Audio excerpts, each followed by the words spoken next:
As I was sorting through the relics of my childhood in the attic, I stumbled upon a journal that looked as though it hadn't been touched in decades. Its leather cover was cracked and dusty, yet something about it compelled me to open it. To my shock, the pages detailed dreams I hadn't even experienced yet, vivid accounts of places I'd never been and people I've never met.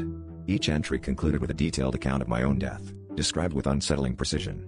The first entry described a dream where I stood on a cliff's edge, the wind howling in my ears, before an invisible force pushed me into the abyss. I was left wondering if these were warnings or premonitions. As days turned into nights, I found myself haunted by the journal's contents. In one entry, I wandered through an unfamiliar city, its streets eerily empty under a blood-red sky. I could feel eyes watching me from the shadows, and the terror was palpable. Just as fear consumed me, a voice whispered my name, and I felt a sharp pain in my back.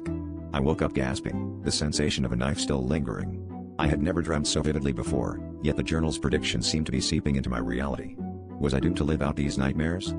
I became obsessed, poring over the journal's entries, seeking patterns, some form of logic.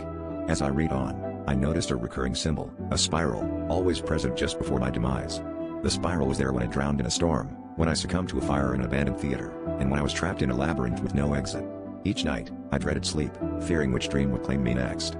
I tried to alter the course, staying awake and avoiding situations that mirror the journal's tales, but its grip on my fate seemed unbreakable. Then, in the final pages, the most chilling entry of all, a dream where I sat reading the very journal I held in my hands. The spiral appeared once more, this time on the cover itself, swirling as if alive. As I looked up from the pages, the room around me began to dissolve into darkness. The last line read, "There's no escaping your end." Just then, the attic door creaked open, and a shadowy figure stood at the threshold, the spiral symbol etched into its chest. My breath caught in my throat as I realized this was no dream.